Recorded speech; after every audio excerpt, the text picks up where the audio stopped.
My name is Clare du Bois. I'm the founder and CEO of treesisters.org. We are a women's reforestation and social change organization focused in the tropics, and I was invited here to speak on the Women in Climate Change panel with the amazing Sophie. Thank you, Claire. And I'm Sophie Lambin. I am the CEO of a company called Kite Insights. We do research and communication for organizations that want to take a stance on important issues. And I'm also the editorial partner of the Women's Forum for the Economy and Society, focus on empowering women to lead on those very important issues. So I'll start with asking you a question, Claire. You came to this amazing meeting Beyond Borders with an incredible level of energy to make people realize that the onus of change for climate change resides within ourselves. Can you maybe expand a little bit about your own conviction on this topic, and where do you find that incredible energy to inspire others the way you have done today? I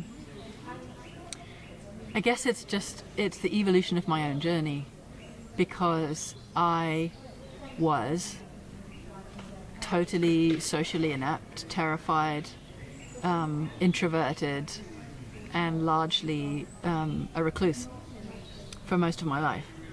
And when climate change hit me, and it hit in an interesting way, it came in the form of nightmares of no more clouds. So for about a year I dreamt that there were no more clouds, which in England is a really big deal, and I became completely cloud obsessed. Like, I just started to look at the landscape through the lens of no more rain. And it started to move something in me very, very deeply. And then I played a role, I played Earth in The Rape of the Earth in some ritual theatre.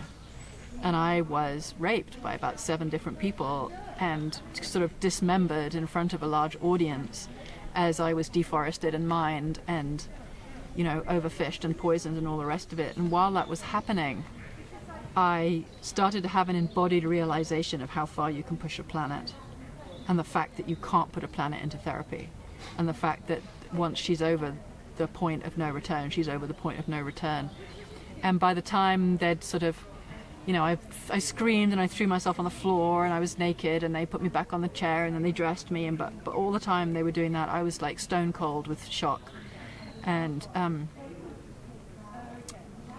I was like, they had to literally pick me up and put me back in the audience because I couldn't do anything. I was gone with shock. Like, I was just like, oh my God. And then they had this present giving ceremony right afterwards, and they handed me this thing and I opened it. And it was a blue book, and it had a white cloud, and inside the cloud it said, "You can change the world."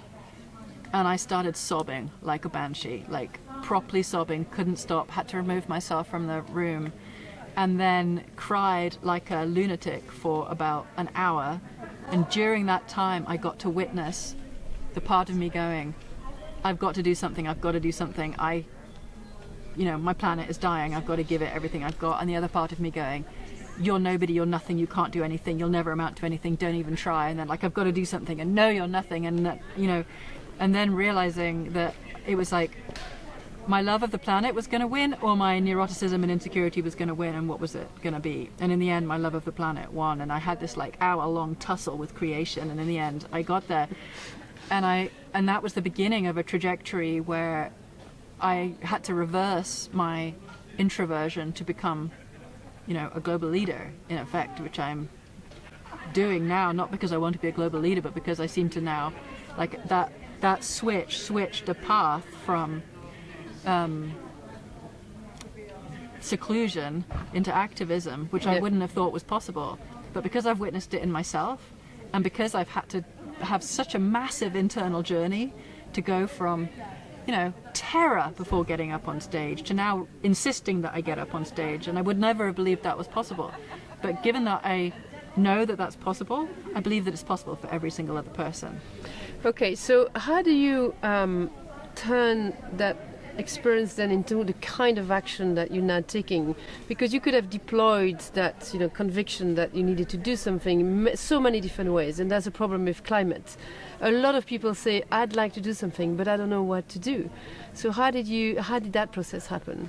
Well, it happened in a car crash because I had been looking for something to do that would make sense of myself, and I had found it in India, in southern India. I was working for an agroforestry initiative. They were trying to plant 114 million trees, and their rivers were turning to dust, and agriculture was dying, and they were heading for famine, and they were basically saying, the solution belongs in everybody's hands. And for the first time, I saw something that made sense to me. It was like, okay, yeah, in the face of climate change, the solution actually belongs in everybody's hands because we're all the problem. We all get to be the solution. If we're all warming our planet, we all get to cool it. So I started thinking trees. Got to be trees. And so I was working for Project Green Hands in southern India, and I was trying to distill the social strategy. And 3 days after, and I did it for 3 years, 3 days after I nailed it down to 7 points, and I was going to go to a communications meeting in London with some amazing folks to say, look, here's the plan, go and do a reforestation revolution. On the way there, I crashed. And instead, in your car? In my car, and I crashed into a tree, which stopped me from going over an edge. And a voice started talking to me in the car, and it basically gave me Tree Sisters. It gave me word for word what its name was, what it was for, how to do it, why to do it, the consciousness shift that was involved, the planetary change that was needed, the scale of it, all of that. Literally like sitting taking dictation. It wasn't like I had an out-of-body experience and started hearing things. It was like I was sitting in the car and somebody was sitting next to me saying, and you have to make it as normal to give back to nature as it currently is to take nature for granted. And you need to start moving colossal amounts of money to the tropics. And you have to do it within a 10-year time frame. And you need to mobilize the women. And you need to do it this way. And so I'd been asking that whole 3 years that I was in and out of southern India, I'd been saying, I know I'm supposed to be doing something for the planet. Show me what it is. The crash gave me what it was, and then I said no because it was epic. It was too big. It was terrifying. Like shift consciousness, reverse consumption and turn it into restoration, mobilize the global, sisterhood, women who are terrified of themselves and each other. Like there's nothing easy about this. And so I said no, and it bugged me for about 9 months. I had a good pregnancy with it. I tried to do various other things that were nothing to do with it, but all for the planet. Everything failed. And in the end, I just said, okay, I'll do it. And the same voice came back one other time, and it said, you can do everything that you're trying to do, but you do it through the women. So I literally rang a friend and said, I've got a job to do. I don't know how to do it. Will you try and do it with me? And we sat down and we started literally figuring out, okay, how do you start an organization? How do you form a team? What would the message be? How would we, from scratch with no experience and no anything. I'd never worked for an organization before. I'd only ever been self-employed. It was like, you're going to start a charity, you're going to end up doing finances, social media, being a front person, the whole bit. Now, what you describe is pretty profound in terms of the nature of the experiences you have had. It's many people might not allow themselves to go through that depth of experience, to have that depth of enlightment in a way. I mean, how do you scale that? I mean, I suspect it's pretty unique what you've gone through. We all need to have that revelation that not everybody will be able to sustain the sort of experience you have had, which was pretty deep and in some cases dramatic. How do you scale that for everyone, particularly women, you think to be leaders of climate action? Well, the first true answer is I don't know. And the second answer is using every means possible. And then finding out as you go what works and what doesn't work. What I know is that there is a longing within every woman to experience the fullness of herself unheld back. What I also know is that there is not a woman that I have met who is not terrified for her children. So when you've got women who have been fundamentally held back, who are bringing the next generation into a world that is not going to sustain them, then you've got a group of people who are sitting there going, oh my God, what can I do? Who are also then hitting up against their internal fears, their fear of each other, their fear of their power, their fear of getting it wrong. And so I've been surprisingly, a really powerful role model and invitation to model what it looks like to get over acute fear, to get over all the things that I had to in order to become a leader. So when I speak with women, I have a very embodied transmission of it's actually possible to do that. And more than that, this is what's happened with the kids today. You know, when you speak to that part of somebody that can no longer manage to collude with the system as it is, it doesn't take that much. And then if you build a community for them to have ongoing support, which is what Tree Sisters is, it's a community, a global women's community basically, then you're never on your own.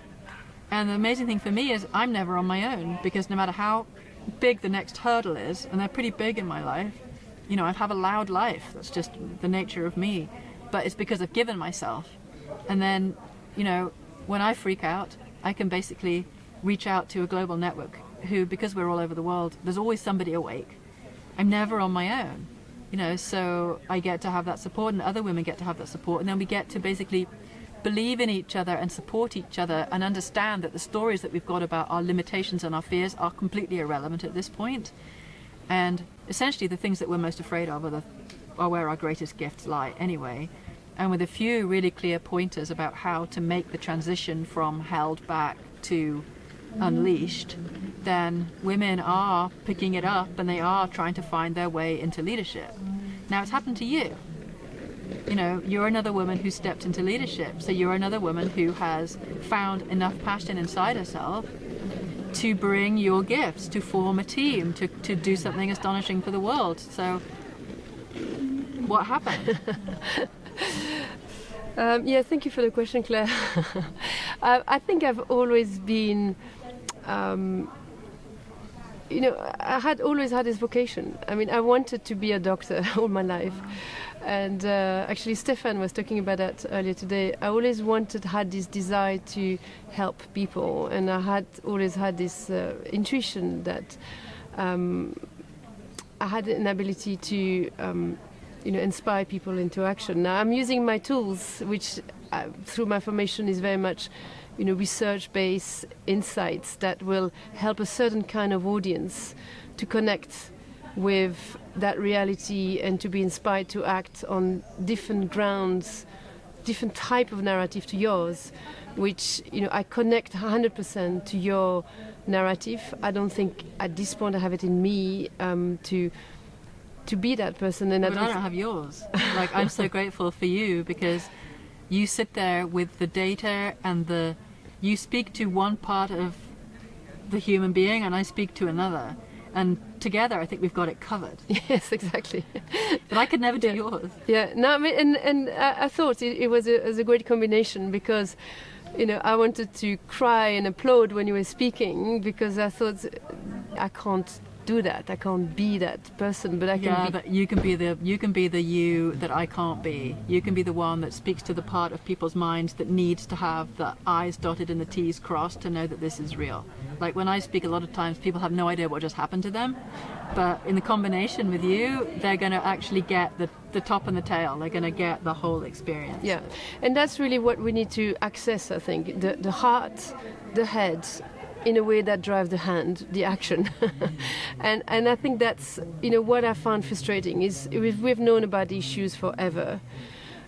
We might be too late for action, but how do we really instigate action at scale? How do we talk to all these different audiences in a way that they understand, which is neither so illuminated that they don't get it or so intellectual that they don't get it?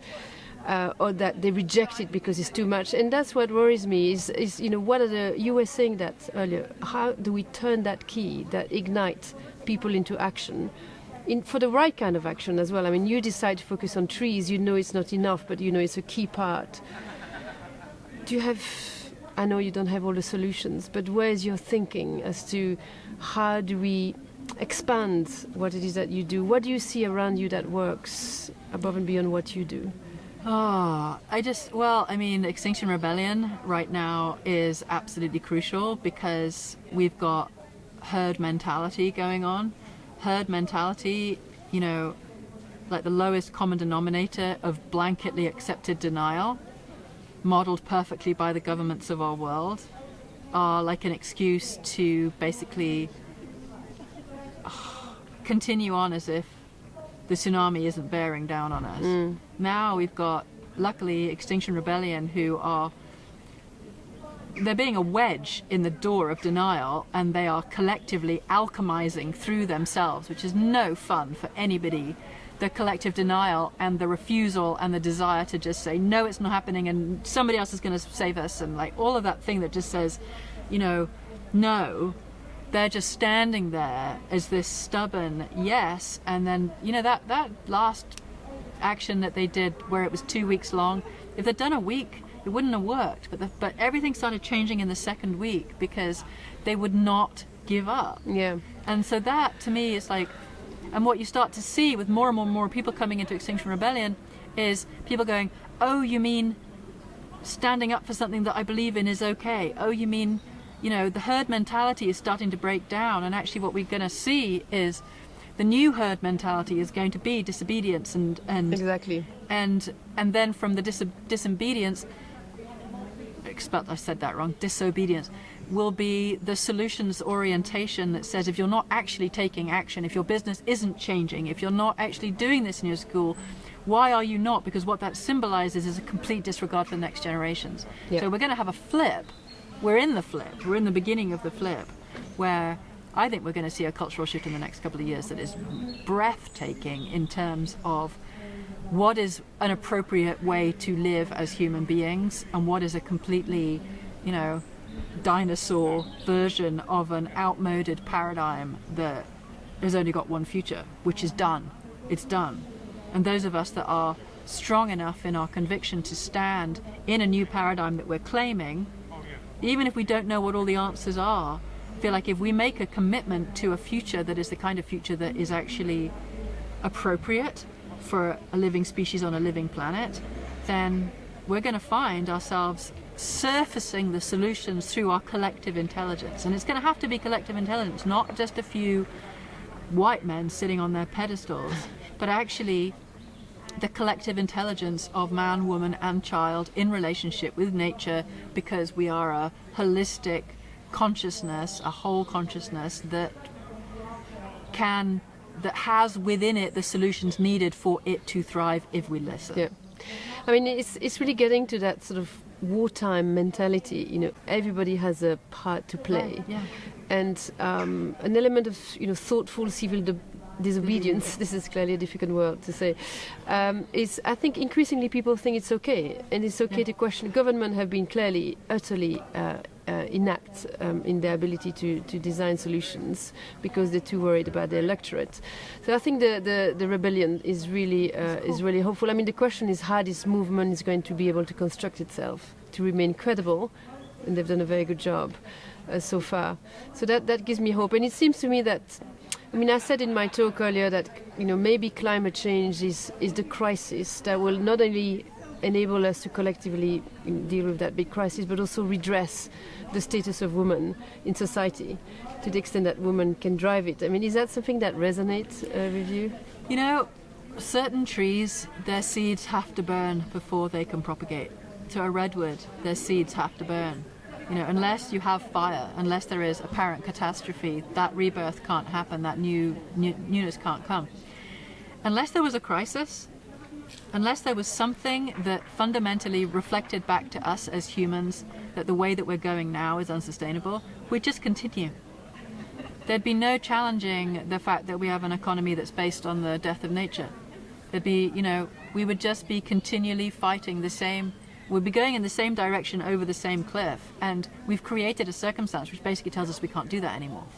So what has been acceptable, which is power over nature, power over woman, power over anybody that's not white and male or appropriately sexual, like the dominance mentality is being kind of shown up to all of us in its ridiculousness, in its, you know, one-dimensionality that is exclusive of just about everything in this world that matters to any of us.